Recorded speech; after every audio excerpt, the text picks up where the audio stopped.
जय मसीह की।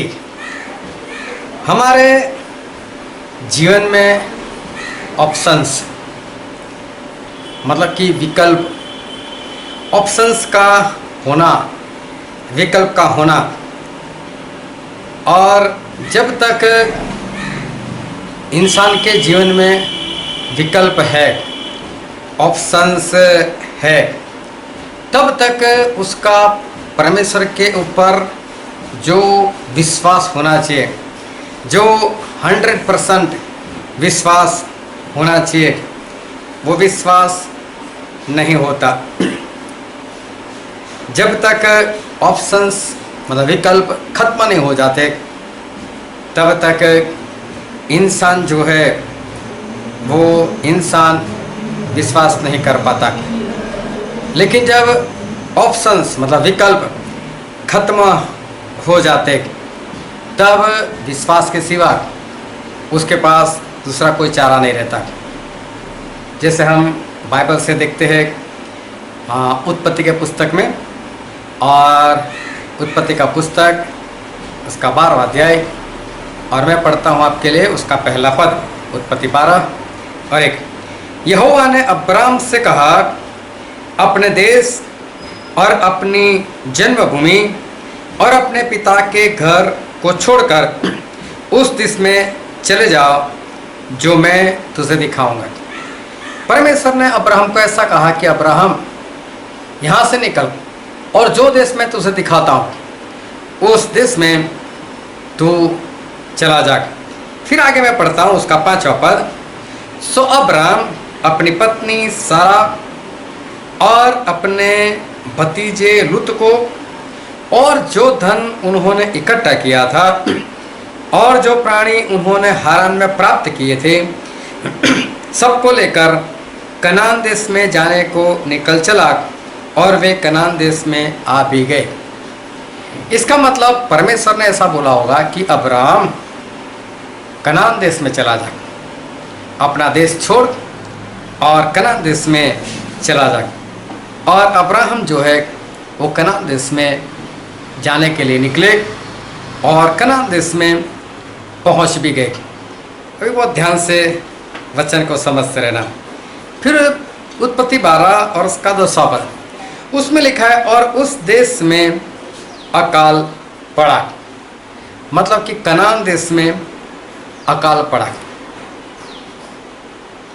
जब कनान देश में अकाल पड़ा तो अब्राहम जो थे उनके लिए ऑप्शन था, और बाइबल में ऐसा लिखा है, और अब्राहम और उस देश में अकाल पड़ा और अब्राहम मिस्र देश को चला गया कि वहाँ परदेसी होकर रहे, क्योंकि देश में भयंकर अकाल पड़ा था। अभी अब्राहम के पास विकल्प है, ऑप्शंस है कि कनान देश में अकाल है तो क्या हो गया, मिस्र देश तो है ना, मैं वहाँ पर चला जाऊँगा, वहाँ पर खाऊँगा। और वो वहाँ पर पहुँच गए। जब इस्राएल में अकाल पड़ा था और एलिया भविष्यवक्ता थे, तो क्या परमेश्वर ने एलिया भविष्यवक्ता का गुजारा नहीं किया था? क्या एलिया देश छोड़कर चले गए थे? नहीं, परमेश्वर ने उनका गुजारा किया था। वही परमेश्वर है, वही परमेश्वर यहाँ पर अब्राहम का गुजारा कर सकते।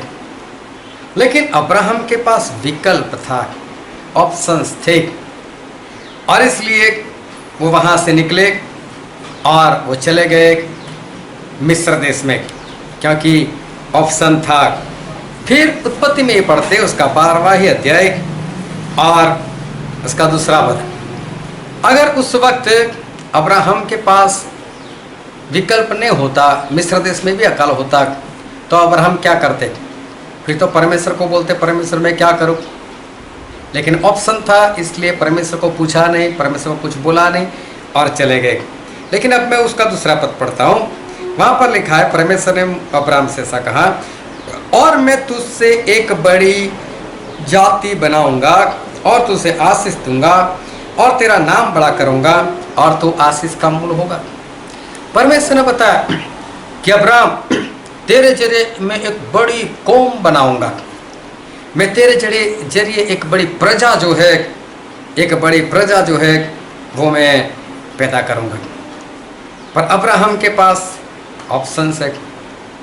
चाहे अब्राहम 75 साल के, अभी तक बच्चे नहीं हुए, और सारा जो है वो 65 साल की, और उनको भी अभी तक कोई औलाद नहीं है। लेकिन ऐसा नहीं है कि सारा औलाद नहीं पैदा कर सकती और अब्राहम बच्चे पैदा नहीं कर सकते। अभी दोनों सक्षम है। अगर इनका आज की तारीख में रिपोर्ट निकलवा दिया जाए तो फिर डॉक्टर ऐसा बोलेगा कि आपको बच्चे हो सकते हैं, आप पैदा कर सकते हो। अभी अब्राहम को भी पता है, सारा को भी पता है कि हम बच्चे जो है वो तो हम पैदा कर ही सकते हैं, कोई बड़ी बात नहीं। लेकिन अब अब्राहम जो है वो 85 साल के हो गए और सारा जो थी वो 75 की हो गई, और सारा जो है उसको लगने लगा कि हो सकता है अब मैं माँ ना बन सकूं। और उत्पत्ति में ऐसा लिखा है, उसका 16वां अध्याय और उसका पहला पद, अब्राम की पत्नी सारा के कोई संतान न थी और उसके हाजिरा नाम की एक मिस्री दासी थी। सो सारा ने अब्राम से कहा, देख यहोवा ने तो मेरी कोख बंद कर रखी है, सो मैं तुझसे विनती करती हूँ कि तू मेरी दासी के पास जा, संभव है कि मेरा घर उसके द्वारा बस जाए। अभी सारा को ऐसा लगने लगा कि मैं बच्चे अब नहीं पैदा कर सकती। जब ऐसा लगा तब उसने एक और ऑप्शन सोच लिया, चलो मैं तो नहीं कर सकती, मेरी दासी के जरिए तो हो सकता है ना, और दासी का बेटा मतलब वो तो मेरा ही हो गया। अभी सारा के पास एक और ऑप्शन है, अपनी दासी। तो बोला मेरी दासी को अपनी पत्नी बना और उसके जरिए जो बेटा होगा बेटी होगी वो मेरे ही है। एक और ऑप्शन अब्राहम के पास, एक और ऑप्शन सारा के पास। फिर आगे हम पढ़ते हैं उत्पत्ति इसका 17 अध्याय और पहला पद। जब अब्राम 99 वर्ष के हो गए तब यहोवा ने उनको दर्शन देकर कहा, मैं सर्वशक्तिमान ईश्वर हूँ, मेरी उपस्थिति में चल और सिद्ध होता जा। अब अब्राहम 99 साल के, 100 में एक कम, मतलब सारा जो है वो भी है 89 की। और परमेश्वर आए और परमेश्वर ने अब्राहम को ऐसा बताया, सर्वशक्तिमान परमेश्वर मैं हूँ। क्यों परमेश्वर अब्राहम को ऐसा कहते हैं, मैं सर्वशक्तिमान हूँ? यदि ऐसा विश्वास अब्राहम का होता कि परमेश्वर सर्वशक्तिमान ही है तो परमेश्वर कभी उसको नहीं बताते कि मैं सर्वशक्तिमान हूँ। नहीं जानते इसलिए बता रहे। दूसरी बात, परमेश्वर ने ऐसा कहा, मेरी उपस्थिति में चल, मतलब कि मेरे साथ साथ चल, मेरे संग संग चल। इसका मतलब अब्राहम परमेश्वर की उपस्थिति में नहीं चल रहे। जो इंसान चोरी नहीं कर रहा है, अगर आप उसके पास जाकर ऐसा बोलो, भाई साहब अब चोरी करना बंद कर दो, तो क्या बोलेगा वो? क्या मैं चोर दिखता हूँ, मैं चोरी करता हूँ? मतलब हम नहीं बोल सकते, चोर को बोल सकते भाई साहब अब चोरी करना बंद कर दो, और वो आपको कुछ नहीं बोलेगा। जब परमेश्वर कहते हैं अब्राहम को मेरी उपस्थिति में चल, इसका मतलब अब्राहम नहीं चल रहे। और अब्राहम ने कुछ बोला भी नहीं, नहीं परमेश्वर मैं तो संग तो चलता हूँ, आप क्यों ऐसा बोलते हो? नहीं बोला। दूसरी बात परमेश्वर ने बोला सिद्ध होता जा, मतलब कि संपूर्ण होता जा, मतलब कि तू अभी अधूरा है, अधूरापन तेरे अंदर है। तो इसका मतलब ये हुआ कि अब्राहम में अधूरापन है तभी परमेश्वर ने कहा और कोई भी विरोध अब्राहम की ओर से नहीं हुआ। अब परमेश्वर ने बताया, मैं सर्वशक्तिमान परमेश्वर, मेरी उपस्थिति में चल और सिद्ध होता जा। अभी देखो और आगे पढ़ते हैं उत्पत्ति और उसका 18 अध्याय, और हम पढ़ते उसका 11 पद। इब्राहिम और सारा दोनों बहुत बूढ़े थे, मतलब एक 99 साल का, दूसरी 89 की, और सारा का स्त्री धर्म बंद हो गया था। मतलब कि अब साइंस ये कहेगी कि सारा तू अब माँ कभी नहीं बन सकती, तेरी उम्र खत्म हो गई, अब तू कभी भी माँ नहीं बन सकती। अभी साइंस यहाँ पर खत्म है। अब सारा के लिए बच्चे पैदा करने के सारे ऑप्शन खत्म, अब वो बच्चे पैदा नहीं कर सकती।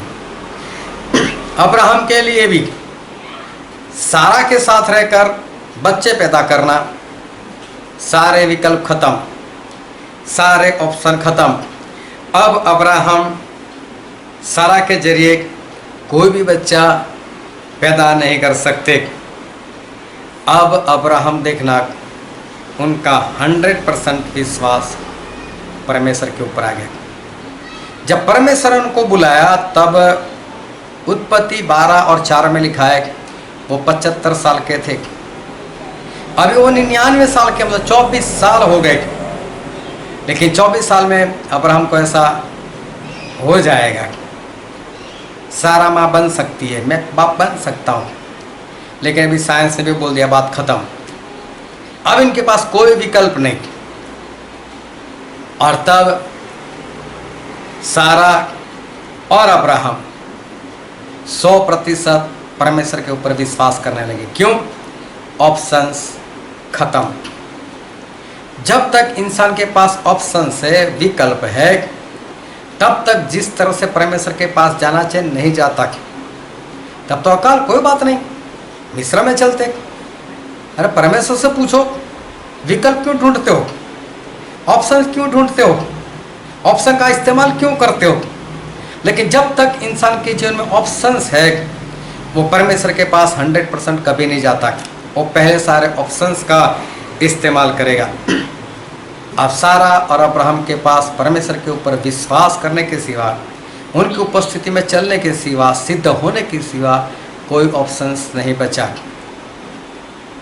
जैसे ये लोग चलने लगे, अब्राहम 100 साल के हुए, सारा 90 साल की हुई, तुरंत बेटा इसहाक हो ही गया। क्यों? 100% चले और तुरंत परमेश्वर का जो चमत्कार था वो परमेश्वर का चमत्कार हो ही गया। जब तक इंसान के पास ऑप्शंस, अब्राहम के पास ऑप्शंस, परमेश्वर की ओर से कुछ भी नहीं हुआ। और फिर एक पद और पढ़ता हूँ, यूहन्ना उसका 5वां अध्याय, यूहन्ना इसका 5वां अध्याय। और वहाँ पर एक इंसान की बात की है जो 38 साल से तो सिर्फ बीमार था। उसकी आयु कितनी थी मालूम नहीं, लेकिन 38 साल से बीमार था। और 38 साल से बीमारी की अवस्था में एक जगह पर पड़ा था। उस जगह का नाम था बेज़ा था। और वहाँ पर एक कुंड था, वहाँ पर कभी कभी कोई दूत आकर वो पानी हिलाता था। और पानी हिलने के बाद जो कोई उसमें पहले गिरता था, उसको चाहे कोई भी बीमारी हो, चंगाई मिल जाती थी। और वहीं पर ये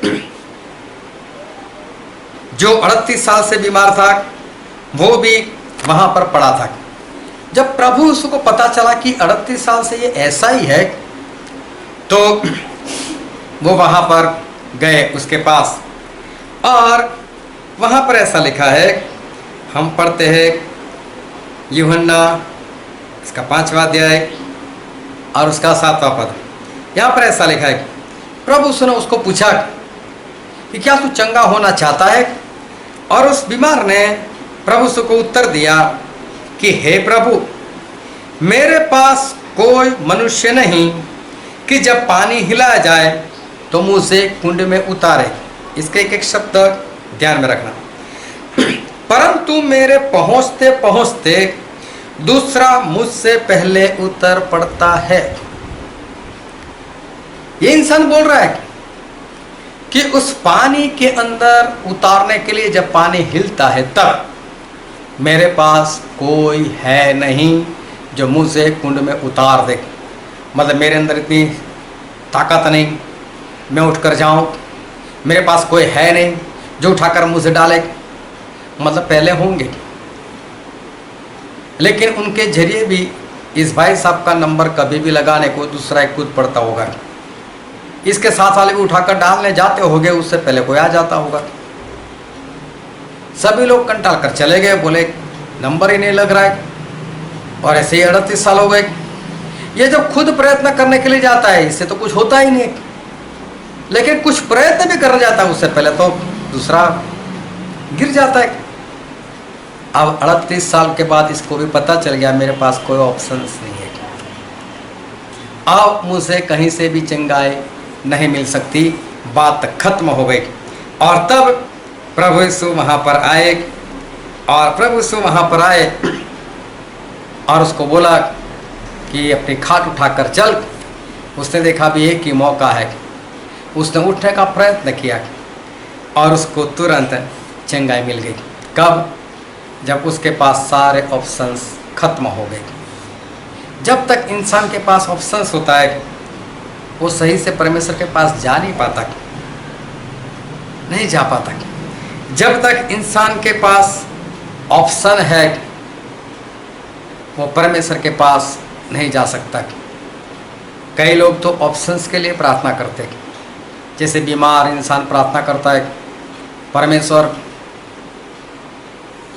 ये जो दवाई मैं लेकर आया हूँ इस दवाई के अंदर आपका लहू उंडेल दो, इस दवाई के अंदर आपका सामर्थ्य डाल दो, ताकि मैं जब लूँ मुझे चंगाई मिल जाए। ऑप्शंस के लिए प्रार्थना। पहले चला गया अस्पताल, दवाई तो खुद लेकर आया, अभी परमेश्वर से कहता है। मतलब परमेश्वर करे तो भी क्या, ना करे तो भी क्या। क्या कभी उसने इंतजार किया लहू आया कि नहीं दिखा? क्या कभी उसने देखा परमेश्वर की ओर से उत्तर आया कि हाँ मैंने तेरी दवा में सामर्थ्य डाल दिया है, अब तू पी ले? नहीं। इससे गवाही भी क्या बनेगी? मैं डॉक्टर के पास गया, डॉक्टर ने मुझसे दवाई दी, परमेश्वर ने उस दवाई के अंदर सामर्थ्य डाला। सामने वाला बोलेगा फाड़ मत,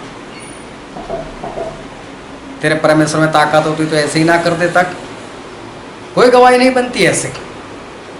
इंसान ऑप्शंस के लिए प्रार्थना करता है, परमेश्वर मुझे घर खरीदना है, मैं बैंक में जाऊं ना तो उस मैनेजर के साथ आप ही बात करना, मेरी लोन पास करवा देना। अरे क्या परमेश्वर उस बैंक वाले के पास जाए? क्या परमेश्वर डायरेक्ट नहीं दे सकते? इंसान ऑप्शंस के लिए प्रार्थना करता है, और ये प्रार्थना में कोई दम भी नहीं होता है। उसको भी मालूम है बस प्रार्थना है, क्रिश्चियन हूँ, मसीह को मानता हूँ, लाओ प्रार्थना कर लेने दो। ना गवाही बनती है, ना कोई सही से प्रार्थना होती है। अगर आप बीमार हो, अगर आपके पास ऑप्शन है डॉक्टर, आपके पास ऑप्शन है दवाई, आपके पास ऑप्शन है इंजेक्शन, आपके पास ऑप्शन है ऑपरेशन, मैं तो बोलता हूँ प्रार्थना ही मत करो। सारे ऑप्शंस को आजमा लो। परमेश्वर इस तरह से काम नहीं करते। आपकी प्रार्थना भी असरदार नहीं होगी। आप 100% विश्वास के साथ प्रार्थना भी नहीं कर पाओगे। लेकिन जब डॉक्टर बोल देते अब हमसे कुछ नहीं होता है, तब लोग क्या बोलते थे? अब तो हम बस परमेश्वर के ऊपर ही भरोसा करते। वो तो डॉक्टर ने बोला तब ना। नींबू को पूरा निचोड़ दिया, निचोड़ दिया, निचोड़ दिया, एक बूंद तक थी तब तक निचोड़ दिया। जब कुछ नहीं, परमेश्वर में आपको समर्पित होता हो। ऐसे आप परमेश्वर को समर्पित होते, क्योंकि पहले ऑप्शंस थे ना। तो पहले इंसान जो है वो ऑप्शंस के पीछे भागा। परमेश्वर डॉक्टर को ज्ञान देना ताकि जब वो मेरा ऑपरेशन करे तो सफल हो जाए। अरे परमेश्वर उसको ज्ञान देने के लिए जाए, और परमेश्वर उसको ज्ञान दे, और आप फीस किसको देने वाले? परमेश्वर को या डॉक्टर को? वो प्रार्थना सही होती ही नहीं है, क्योंकि आपके पास ऑप्शंस है। मैं एक ही बात बोलता हूँ, आप जिस चीज़ के लिए प्रार्थना कर रहे हो उस चीज़ को पूरा करने के लिए आपके पास जितने भी ऑप्शन है फेंक दो उसको, जितने भी विकल्प है उसको फेंक दो, और 100% परमेश्वर को समर्पित हो जाओ, और देखो परमेश्वर की ओर से उत्तर आपको कैसा मिलता है तुरंत। जब तक अब्राहम के पास 24 साल तक ऑप्शंस रहे, कुछ नहीं हुआ। जैसे ऑप्शंस खत्म, परमेश्वर को समर्पित, तुरंत ही परमेश्वर ने बेटा दे दिया। जब तक ऑप्शंस आप चलते ही जाओगे, टाइम जाता ही रहेगा, समय बदलता ही रहेगा, आपका काम नहीं होगा परमेश्वर की ओर से। और इसलिए सारे ऑप्शंस को फेंक दो, विकल्पों को फेंक दो, और परमेश्वर के पास जाओ। 100% विश्वास करो, परमेश्वर आपका काम कर देंगे। आमीन।